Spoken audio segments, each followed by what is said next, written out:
This is R2D Tech. As you might have noticed, or at least the more perceptive of you, I have made some lighting adjustments to my setup, and I thought I'd share some of that with you today, so stay tuned. Okay, so before, all I had in terms of lighting was just one softbox, which is on my left, and that was essentially the key light, and it provided all of the light for the video. But I did notice that it was kind of one-sided, so this side of my face was always a lot darker, and I did think it would be quite a bit more interesting to add some color as well. So now I've still got that key light on my left, which is a large softbox, but I have actually turned the intensity down slightly so that it doesn't make this side of my face way too bright compared to this side. And I've also added one light in front of me, but slightly to my right over there, just out of frame. And that will provide some extra light for this side of my face so that there's less of a gap between the two sides. And also it adds a bit of depth as well. Now, even with these two lights, which are coming from the front and side, it did still seem like I wasn't distinguished enough from the background. So to sort that out, I added a couple of colored lights facing the back wall. You might notice it's slightly red on that side and slightly blue on that side. Of course, I can choose any combination of RGB colors. I'll probably switch it up in the future, but I'm just testing this out for the time being. Essentially though, I've bought 3 new lights, the one in front to my right and the 2 colored ones behind, and I've kept the original softbox to my left, but just reduced the intensity. I'd definitely like to hear from all of you though in the comments section. Let me know if it looks better like this or worse. Should look better because there are more layers of lighting now, but obviously it's up to personal opinion. Anyway, enough of that, let's get straight into what these 3 new lights I've added are. So they're the Ulanzi VL49 video lights, and they can be either RGB or just white light if you want, and you can toggle between that on the back. Now obviously I've got the 2 at the back on the RGB mode and the one in front on my right, which is on the white mode. And you can also adjust the intensity, which we'll take a look at in just a sec. Okay, so let's get straight into the unboxing. So it's quite a small package, as you can see. Let's just open it right up.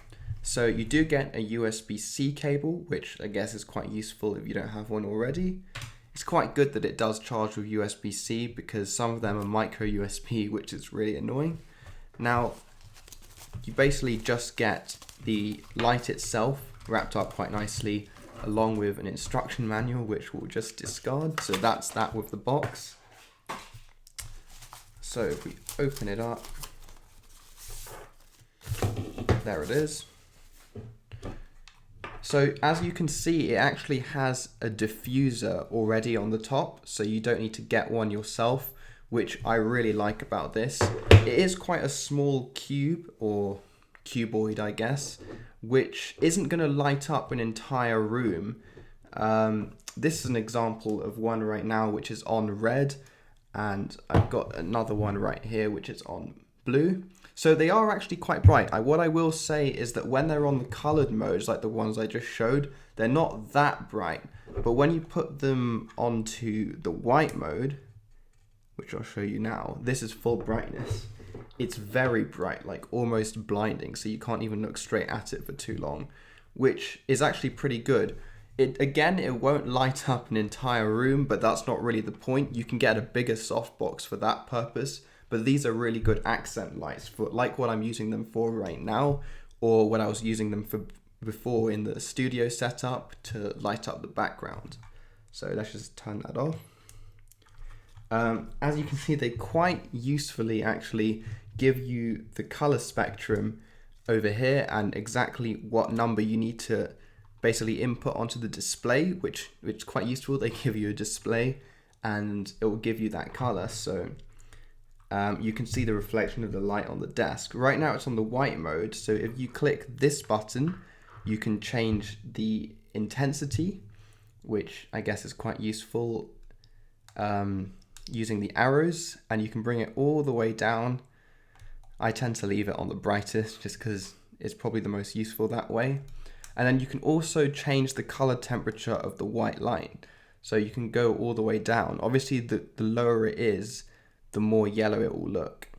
So you can see it's starting to get more and more yellow. There. And then the other option is if you hold the option button, you can switch to RGB mode. And then once you're on that mode, you can also change the intensity. So let's put it onto 100. And you can also toggle the actual color. So I'll go through all the colors. It has blue, green, yellow, orange, red, and it goes through the entire spectrum to purple and then back, all the way back to blue. So you've got quite a lot of options with this light. The other useful thing about it is it actually has these 4 connectors, so it has them all the way around for horseshoe mounts, and they also provide one already installed if you want to attach it onto a tripod or something. And that's actually pretty useful, so it's quite versatile. But the most exciting part, or like the thing that I like most, apart from the stuff we've already discussed, is that it actually has a magnet just about here. They've actually got the symbol on the casing. So you can actually hook this up onto anything metal and it will just stay there. So I don't know, I'll tilt the camera so you can see this, but right now it's just attached onto my metal lamp over there, which is kind of cool. So that just gives you some extra room to play with, so you can attach it onto anything that's metal, which just makes it easier if you don't have a tripod or something like that. Anyway, that was the unboxing experience and a quick little overview of what you can do with this thing. One last thing to mention maybe is that the switch to turn it on and off is quite nice because it turns on and off immediately just by toggling this switch, whereas on some of them you have to hold a button for a few seconds, which I always find really annoying. But that's it really. It's quite a useful thing to have if you pick up a few.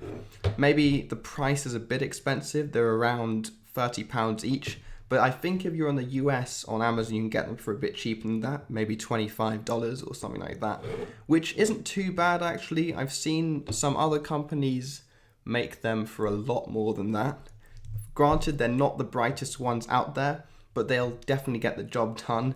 So that's that. Let's jump back to the studio. Beam me up.